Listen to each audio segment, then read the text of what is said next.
son pays the price of disobedience মানে হলো ছেলে তার অবাধ্যতার মূল্য দিতে হয়েছিল। A merchant and his wife were very religious. এক বণিক এবং তার স্ত্রী খুব ধার্মিক ছিল। They used to pray. তারা সবসময় কি করত? প্রার্থনা করত। Every day, প্রত্যেক দিন। But কিন্তু their son, তাদের ছেলে never prayed, কখনো প্রার্থনা করত না। This got, এইটা কি হয়েছিল?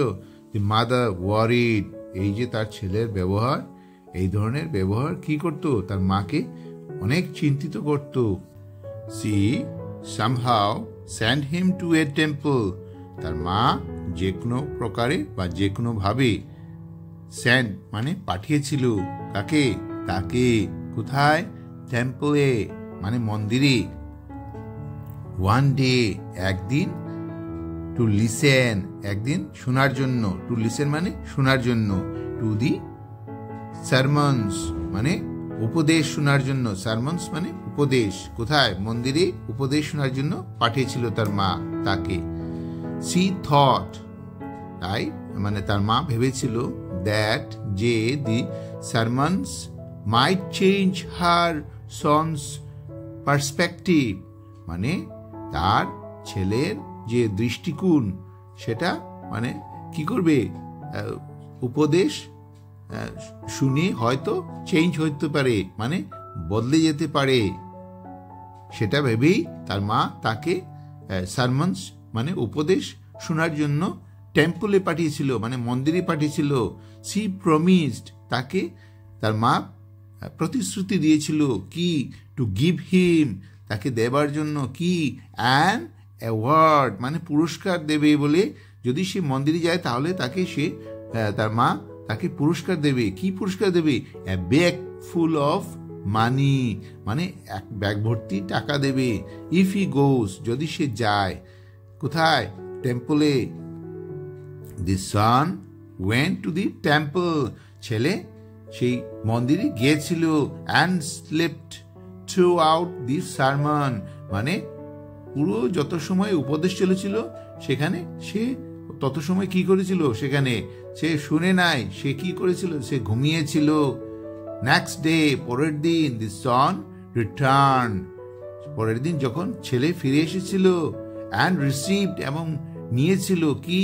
দি প্রমিসড মানি, সেই প্রস্তাবিত টাকা সে তার মার কাছ থেকে নিয়েছিল। সি থট, তার মা ভেবেছিল, সি মানে তার মা, হার সন উড ইউজ দি মানি, তার ছেলে কি করবে? সেই টাকাকে ব্যবহার করবে কিসের জন্য? To invite the Saint to their place, তো কি? সাধুকে নিমন্ত্রণ করার জন্য, আমন্ত্রণ করার জন্য। ইনভাইট মানে আমন্ত্রণ বা নিমন্ত্রণ। হ্যাঁ, কি? কাকে? সাধুকে। কোথায়? টু দেয়ার প্লেস, তাদের বাড়িতে বা তাদের জায়গা। বাট হি ডিডন্ট মানে ডিড নট, তার সে কিন্তু সেটা করে নাই। ডু দ্যাট, ইনস্টেড, তার পরিবর্তে হি ইউজড দি মানি, সে টাকা ব্যবহার করেছিল কিসের জন্য? টু গো অ্যাব্রড, মানে বিদেশে যাওয়ার জন্য সেই টাকা সে ব্যবহার করেছিল। ফর বিজনেস, বিদেশে গিয়ে কি করবে? সে বিজনেস করবে। Her mother kept pleading him, তার মা তাকে অনেক কাকুতি মিনতি করেছিল তার কাছে। To not leave, but he went, তাকে না যাওয়ার জন্য অনেক কাকুতি মিনতি করেছিল, প্লিড করেছিল। Kept pleading him to not leave, but he went, কিন্তু সে চলে গিয়েছিল। হিজ শিপ লেফট, তার জাহাজ চলে গিয়েছিল। And as if he was midway, ঠিক তার যাত্রার পথের মধ্যে, এ ভায়োলেন্ট স্টর্ম, এক হিংসাত্মক ঝড়, সমুদ্রে যাচ্ছিল তো, সমুদ্রে ঝড় হয়, ঝড়ের মধ্যে বিশাল মানে করাল ঝড়ের মধ্যে তার জাহাজটা পড়ে গিয়েছিল। হিট দি শিপ, তার জাহাজকে পড়ে ডুবিয়ে দিয়েছিল সেই ঝড়। The ship sank and the son died.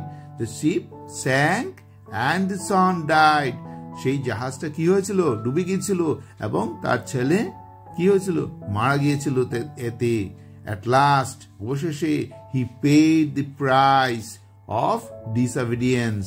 অবশেষে সেই ছেলেকে তার অবাধ্যতার জন্য মূল্য দিতে হয়েছিল। এই রিডিংটা তোমাদের ভালো লাগলে সাবস্ক্রাইব করবে and লাইক বাটনে প্রেস করবে। Bye bye.